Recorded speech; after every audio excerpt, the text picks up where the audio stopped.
आजपासून संबंधित सर्व 29 महानगरपालिका क्षेत्रात आचारसंहिता लागू करण्यात आली आहे आणि जरी आचारसंहिता या 29 महानगरपालिका क्षेत्रापुरती जरी असेल तरी या महानगरपालिका क्षेत्राबाहेर जर एखादी घटना किंवा एखादा कार्यक्रम किंवा एखादी घोषणा अशा प्रकारे करण्यात आली की जी महानगरपालिकेच्या मतदारांवर प्रभाव करणारी आहे तर त्यावर सुद्धा आचारसंहिता लागू होणार आहे।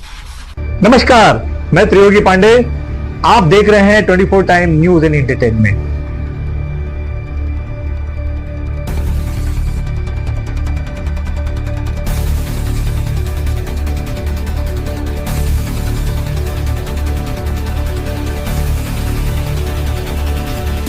मुदत संपलेल्या स्थानिक स्वराज्य संस्थांच्या निवडणुका 31 जानेवारी 2026 अखेरपर्यंत घेण्याचे नियोजन आणि त्या दृष्टीने केलेली कार्यवाही यासाठी आजची पत्रकार परिषद इथे आयोजित केलेली आहे।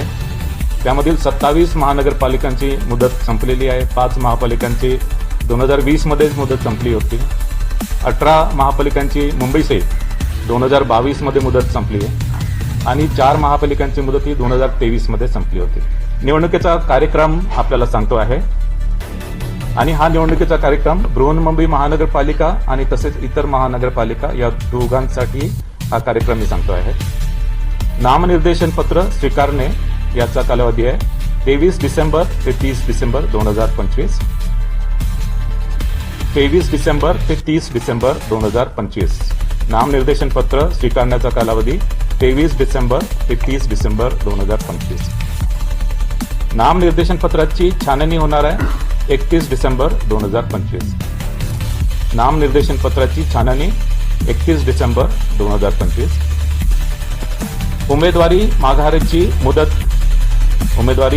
मुदत असणार आहे 2 जानेवारी 2026। उमेदवारी माघारीची मुदत 2 जानेवारी 2026।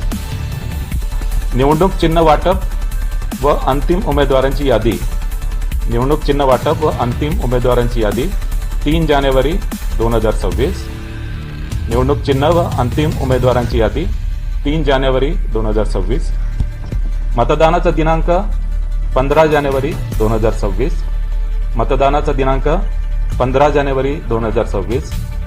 मतमोजणीचा दिनांक 16 जानेवारी 2026। मतमोजणीचा दिनांक 16 जानेवारी 2026। एकूण जागा ज्यासाठी निवडणूक होणार आहे ते 2869 जागांसाठी निवडणूक होणार आहे। देखने के लिए बने रहिए 24 टाइम के साथ।